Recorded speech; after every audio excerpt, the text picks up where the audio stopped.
नमस्कार, KP news 24/7 में आपका स्वागत है। मैं हूं अश्विनी आपके साथ। आइए एक नजर डालते हैं आज के मुख्य समाचारों पर। कर्नाडु कट्टड़ मत्तु इतरे कार्मिकर ಹಾಗೂ ಗಿಲಾವ ಕಾರ್ಮಿಕರ संघ बीदर द्वारा श्रमिकों पर हमला करने वालों को सजा देने की मांग को लेकर किया गया विरोध प्रदर्शन।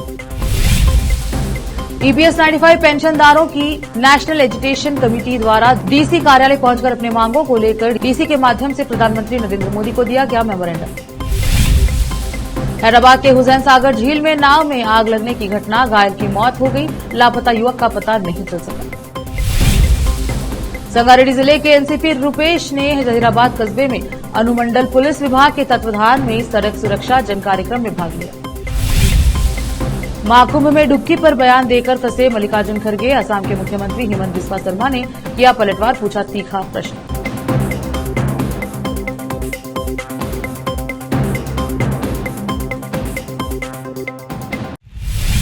अब समाचार विस्तार से। बीजापुर में पिछले दिनों श्रमिकों पर घातक हमले के लिए खेमू राठौड़ और उसके साथियों ने मजदूरों के हाथ पैर बांधकर उन्हें एक कमरे में बंद कर दिया और उन पर जानलेवा हमला किया गया था। इसके लिए खेमू राठौड़ और उसके साथियों को कड़ी सजा देने, पीड़ित श्रमिकों के लिए मुआवजे की मांग करते हुए उन्हें राशि देने की मांग को लेकर कर्नाडु कट्टड़ मत्तु इतरे कार्मिकर ಹಾಗೂ गिलावा कार्मिकर संघ बीदर द्वारा विरोध प्रदर्शन किया गया और अम्बेडकर सर्कल से लेकर डीसी कार्यालय तक एक विरोध रैली निकाली गई और डीसी के माध्यम से मुख्यमंत्री सिद्धरामैया को एक मेमोरेंडम दिया गया। इस अवसर पर कहा गया कि विजयपुर शहर के बाहरी इलाके में गांधीनगर के पास बसवनगर के निवासी खेमू राठौड़ एक ईंट भट्टी में ईंट बनाने का काम करते थे। संक्रांति पर्व के लिए उन्होंने काम से छुट्टी ली थी। हम इस बात की कड़ी निंदा करते हैं कि ईंट कपड़े के मालिक नेमू राठौड़ ने उन्हें संक्रांति उत्सव के लिए रुपए देने के लिए बुलाया और फिर उन्हें एक कमरे में बंद कर दिया और पाइप से जानलेवा हमला किया। मजदूरों पर जानलेवा हमला करने वालों के खिलाफ मामला दर्ज कर निवाड़ी में जेल भेजा जाना चाहिए। इस अवसर पर इस संगठन के जिला अध्यक्ष संजीव कुमार शिंदे, एमडी इब्राहिम गुत्तेदार, सुबर्णा करकनल्ली, दयानंद पांचाल, रवि अमलापुर, शरणप्पा आइसपुर, तुकाराम बसंतपुर, संजीव वल्ली के अलावा अन्य लोग उपस्थित रहे। केपी न्यूज के कैमरामैन पपुराज का coverage. National agitation committee EPS 95 pension दरों की नेशनल एजुटेशन कमेटी द्वारा जिला बीदर के सभी ईपीएस 95 पेंशनदारों के पेंशन न मिलने की शिकायत करने के लिए डीसी कार्यालय पहुंचे और अपनी मांगों को लेकर डीसी के माध्यम से प्रधानमंत्री मोदी को एक मेमोरेंडम भेजा और केंद्र व राज्य सरकार से अनुरोध किया कि लबोपुर मिनिस्टर द्वारा उन्हें पेंशन नहीं दी जा रही है, जल्द से जल्द पेंशन लागू किया जाए। इस संबंध में बाबू स्वामी, डिस्ट्रिक्ट प्रेसिडेंट एनएससी बीदर ने केपी न्यूज से बात की। केपी न्यूज के कैमरामैन पपुराज का कवरेज। हैदराबाद के हुसैन सागर झील में एक नाव में पटाखे फूटने से एक व्यक्ति की जलकर मौत हो गई। हादसा उस वक्त हुआ जब रविवार रात भारत माता महाआरती कार्यक्रम के समापन के मौके पर हुसैन सागर झील में पटाखे जलाए जा रहे थे। नाव में पटाखे फटने से गंभीर रूप से झुलसे व्यक्ति की पहचान गणपति के रूप में हुई है। दुर्घटना के तुरंत बाद उन्हें सिकंदराबाद के एक कॉर्पोरेट अस्पताल में भर्ती करवाया गया, जहां इलाज के दौरान उनकी मृत्यु हो गई। इस घटना के दौरान एक और त्रासदी भी घटी। झील में डूबे बीटेक छात्र जय की तलाश दूसरे दिन भी जारी रही। पुलिस और बचाव दल उसकी तलाश में जुटे हुए हैं, लेकिन अभी तक उसका कोई पता नहीं चल पाया। संगारेड्डी जिले के छरासंगम मंडल के मेड़ापल्ली गांव के नवीनतम पूर्व सरपंच परमेश्वर पाटिल लगभग 50 केसीआर गारू प्रशंसकों की अपनी टीम के साथ आज तेलंगाना के पिता तेलंगाना राज्य के पहले मुख्यमंत्री के नाम पर पूजा की। केसीआर और पूर्व मंत्री सिद्दीपेट हरीश राव झेरासंगम में केतकी संगमेश्वर स्वामी मंदिर में और एरवल्ली में फार्म हाउस तक लगभग 140 किलोमीटर की पदयात्रा की। संयुक्त मेदक जिला डीसीएमएस के अध्यक्ष के मानिकराव शिव कुमार केतकी ने संगमेश्वर स्वामी मंदिर में पूजा और अर्चना कार्यक्रम में भाग लिया और पदयात्रा पर जा रहे परमेश्वर पाटिल के समूह को सम्मानित किया और कुछ दूरी तक उनकी पदयात्रा में भाग लिया और कार्यक्रम शुरू किया। कार्यक्रम में बोलते हुए विधायक ने कहा कि राष्ट्रपिता पूर्व मुख्यमंत्री केसीआर के प्रति अपनी प्रशंसा में परमेश्वर और उनका समूह संगमेश्वर स्वामी के आशीर्वाद से झेरा संगम से एरावल्ली तक पदयात्रा पर जाएगा और केसीआर को श्रद्धांजलि देंगे। विधायक मानिकराव ने कहा कि पूर्व मंत्री हरीश राव को बताया गया कि जो लोग पदयात्रा पर जा रहे हैं वे बिना किसी परेशानी के एरावल्ली जा रहे हैं और उन्होंने एरावल्ली में हर तरह की मदद मांगी। केतकी संगमेश्वर स्वामी के आशीर्वाद से हमने केतकी स्वामी से प्रार्थना की है कि केसीआर फिर से तेलंगाना के मुख्यमंत्री बने, तेलंगाना के लोगों के चेहरे पर एक बार फिर खुशी आए और राज्य एक बार फिर से आगे बढ़े। विधायक ने कहा कि विकास का रास्ता इस कार्यक्रम में बड़ी संख्या में झारासंगम मंडल बीआरएस अध्यक्ष, कार्यकर्ता और प्रशंसक शामिल हुए। जहीराबाद से केपी न्यूज के लिए मोहम्मद नेमतुल्लाह की रिपोर्ट। संगारेड्डी जिला के एसपी रूपेश ने जहीराबाद कस्बे में अनुमंडल पुलिस विभाग के तत्वाधान में सड़क सुरक्षा जन कार्यक्रम में भाग लिया। जहीराबाद कस्बे में आयोजित इस कार्यक्रम में जिले के एसपी, मंडल पुलिस अधिकारी, कॉलेज के छात्र छात्राएं और ऑटो चालक, निजी स्कूल बस चालक शामिल हुए। उन्होंने कहा कि संगारेड्डी जिले में हर साल दुर्घटनाओं के कारण 450 लोगों की मौत हो जाती है। उन्होंने कहा दोपहिया वाहन चालकों को हेलमेट पहनना चाहिए, कारों में यात्रा करने वालों को सीट बेल्ट लगानी चाहिए और ऑटो में आगे नहीं बैठना चाहिए। उन्होंने कहा कि विद्यार्थियों और युवाओं को अपने लक्ष्य के लिए काम करना चाहिए और नशे का आदी नहीं बनना चाहिए। उन्होंने ऑनलाइन भरोसा धोखा न खाने की सलाह दी। उन्होंने राय व्यक्त की है कि सड़क दुर्घटना में जान गंवाने वालों के कारण परिवार सड़क पर आ जाते हैं। जिले में ब्लैक स्पॉट की पहचान की जाएगी और पुलिस, राजस्व और R&B और राष्ट्रीय राजमार्ग विभागों के समन्वय से उचित कार्यवाही की जाएगी। जहीराबाद से मोहम्मद नेमतुल्ला की रिपोर्ट। जहीराबाद सब डिविजन పరిధిలో జహీరాబాద్ DSP మరియు వాళ్ళ ఇన్స్పెక్టర్స్ వాళ్ళ టీం అంతా కూడా కలిసి ఒక మంచి అద్భుతమైన ట్రాఫిక్ అవేర్నెస్ ప్రోగ్రామ్ ని చేపట్టడం జరిగింది. దీనిలో దాదాపు 2000 మంది స్కూల్ పిల్లలు మరియు దగ్గరలో ఫ్యాక్టరీస్ లో ఉన్న ఆల్ డ్రైవర్స్, మేనేజ్మెంట్ అందరిని కూడా పిలిపించి ఈ రోజు దాదాపు ఒక 3 అవర్స్ నుండి వాళ్ళకి కళా బృందంతో పాటు వివిధ ఇంతకుముందు యాక్సిడెంట్స్ బాలైన బాధితులతోటి మాట్లాడించి అసలు ఏం జరుగుతుందో, ఒక యాక్సిడెంట్ అయితే ఒక కుటుంబం ఎంతగా ఇంపాక్ట్ అవుతుందో వాళ్ళతోటి చెప్పించడం జరిగింది. సో దాంతోపాటు పిల్లలతో కూడా కొన్ని సాంస్కృతిక కార్యక్రమాలు చేపట్టి వాళ్ళందరికీ కూడా హెల్మెట్ ఎంత ఇంపార్టెంట్, సీట్ బెల్ట్ ఎంత ఇంపార్టెంట్, డ్రంక్ అండ్ డ్రైవ్ చేయకూడదని చెప్పి, దాంతోపాటు మితిమీరిన వేగంతో ఎలాంటి వెహికల్స్ నడపొద్దు అండ్ ఎస్పెషల్లీ నైట్ టైమ్స్లో బయటకు వచ్చినప్పుడు రోడ్ క్రాస్ చేసేటప్పుడు జాగ్రత్తగా ఉండాలనే 5-6 ఇంపార్టెంట్ ఏవైతే జాగ్రత్తలు ఉన్నాయో వాటన్నిటిని కూడా పిల్లలకి చెప్పడం, వాళ్ళతోటి చెప్పియడము, వాళ్ళ ఇంటికి వెళ్ళిన తర్వాత వాళ్ళ పేరెంట్స్ మీద ప్రెషర్ పెట్టించి ఖచ్చితంగా హెల్మెట్ ఉంటేనే వాళ్ళని బండి ఎక్కుతామని చెప్పేసి ఒక రకంగా వాళ్ళ పిల్లలతోటే వాళ్ళ తల్లిదండ్రులకి ఈ ట్రాఫిక్ సంబంధించిన పాఠాలు నేర్పించడానికి ఒక మంచి ప్రోగ్రామ్ ఏర్పాటు చేయడం జరిగింది.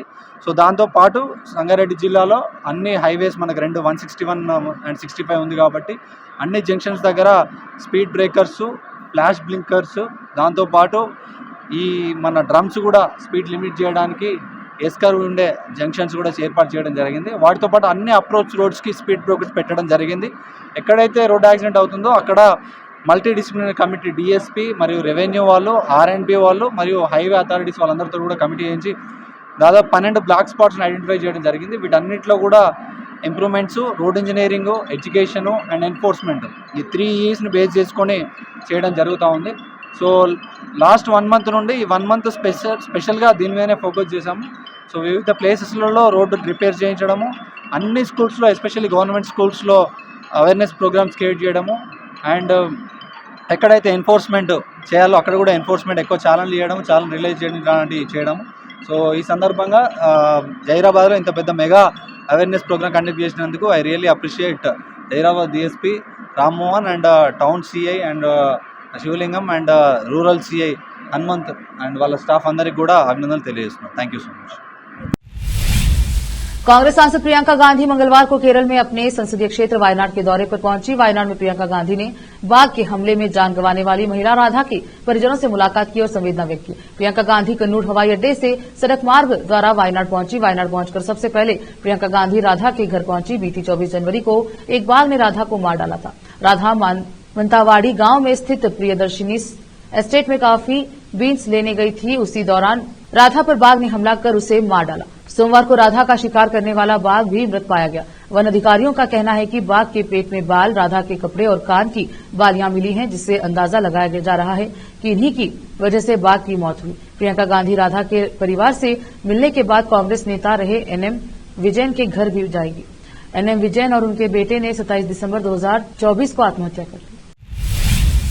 कांग्रेस के राष्ट्रीय अध्यक्ष मल्लिकार्जुन खड़गे महाकुंभ में डुबकी लगा रहे हैं। श्रद्धालुओं पर दिए गए एक बयान को लेकर विवादों में आ गए हैं। खड़गे ने कहा कि क्या गंगा में डुबकी लगाने से गरीबी दूर होगी। असम के मुख्यमंत्री हेमंत बिस्वा शर्मा ने कांग्रेस अध्यक्ष के बयान पर पलटवार किया। उन्होंने सोशल मीडिया प्लेटफॉर्म X पर कहा, महाकुंभ पर कांग्रेस अध्यक्ष मल्लिकार्जुन खड़गे का बयान सनातन धर्म के खिलाफ गहरी चिंताजनक मानसिकता को दर्शाता है।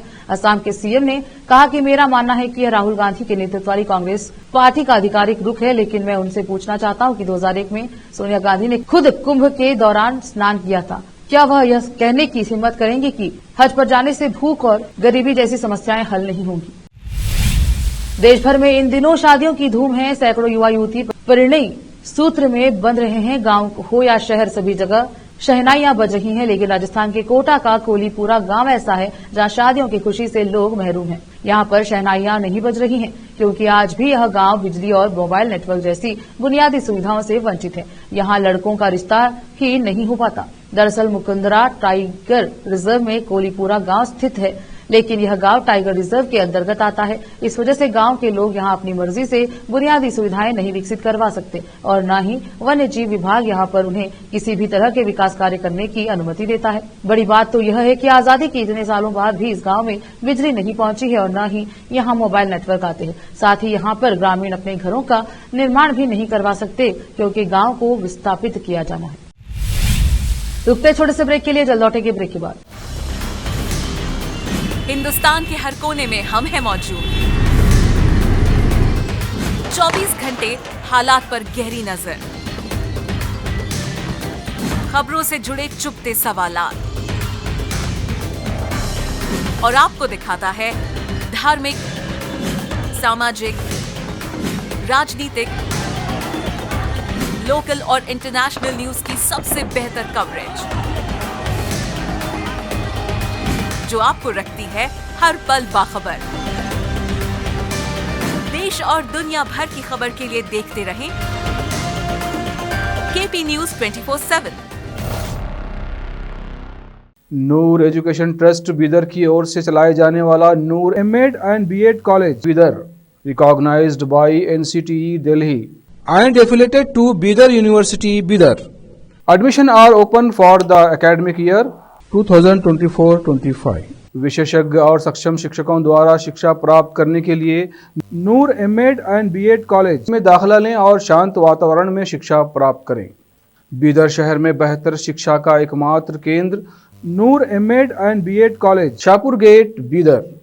Phone numbers 9945283920, 8482221297।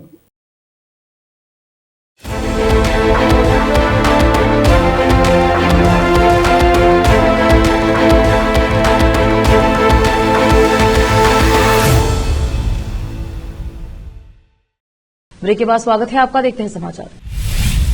माउंटेन मैन के नाम से विख्यात रहे दशरथ मांझी के बेटे भागीरथ मांझी ने जेडीयू का दामन छोड़ दिया है और कांग्रेस पार्टी में शामिल हो गए हैं। बता दें कि हाल ही में विगत 18 जनवरी को पटना में संविधान सुरक्षा सम्मेलन में दौरान भागीरथ मांझी की कांग्रेस नेता राहुल गांधी से मुलाकात हुई थी। इस दौरान राहुल गांधी ने उन्हें सम्मानित किया था। बिहार विधानसभा चुनाव के मद्देनजर इसे एक बड़ा बदलाव कहा जा रहा है। कांग्रेस के इस एक कदम से मांझी समाज मुसहर जाति को साधने की कोशिश कर रही है। बता दें कि वर्ष 2024 के लोकसभा चुनाव में भागीरथ मांझी जेडीयू में शामिल हुए थे, लेकिन बीते 18 जनवरी को उनके लोकसभा में नेता प्रतिपक्ष को राहुल गांधी से पटना में मुलाकात के बाद से ही कयास लगाए जा रहे थे कि वह जल्द ही कांग्रेस ज्वाइन करें। भारतीय अंतरिक्ष अनुसंधान इसरो अंतरिक्ष अन्वेषण की अपनी यात्रा में एक और उपलब्धि दर्ज करने वाला है। इसरो का 100वां मिशन GSLV F-15 रॉकेट के साथ सैटेलाइट NVS-2 को लॉन्च करने का काउंटडाउन शुरू हो चुका है। यह स्वदेशी क्रायोजेनिक रॉकेट 29 जनवरी सुबह 6:23 पर सतीश धवन अंतरिक्ष केंद्र श्रीहरिकोटा से लॉन्च किया जाएगा। बता दें कि रॉकेट 27 घंटे का अपना काउंटडाउन पूरा करके सैटेलाइट को लेकर रवाना होगा। यह इसरो के अध्यक्ष वी नारायण के नेतृत्व में पहला मिशन होगा। उन्होंने 13 जनवरी 2025 को ही अपना पदभार संभाला था। इसरो ने कहा कि GSLV F-15 NVS-2 को जियोस्टेशनरी ट्रांसफर ऑर्बिट पर स्थापित करेगा। इसका काउंटडाउन मंगलवार सुबह 2:53 पर शुरू होता। कर्नाडु कट्टड़ ಮತ್ತು इतरे कार्मिकर ಹಾಗೂ गिलावा कार्मिकर संघ बीदर द्वारा श्रमिकों पर हमला करने वालों को सजा देने की मांग को लेकर किया गया विरोध प्रदर्शन। EPS 95 पेंशनदारों की नेशनल एजुकेशन कमेटी द्वारा डीसी कार्यालय पहुंचकर अपने मांगों को लेकर डीसी के माध्यम से प्रधानमंत्री नरेंद्र मोदी को दिया गया मेमोरेंडम। हैदराबाद के हुसैन सागर झील में नाव में आग लगने की घटना, घायल की मौत हो गई, लापता युवक का पता नहीं चल सका। संगारेड्डी जिले के एनसीपी रूपेश ने जहीराबाद कस्बे में अनुमंडल पुलिस विभाग के तत्वाधान में सड़क सुरक्षा जन कार्यक्रम में भाग लिया। महाकुंभ में डुबकी पर बयान देकर फंसे मल्लिकार्जुन खड़गे, असम के मुख्यमंत्री हेमंत बिस्वा शर्मा ने किया पलटवार, पूछा तीखा प्रश्न।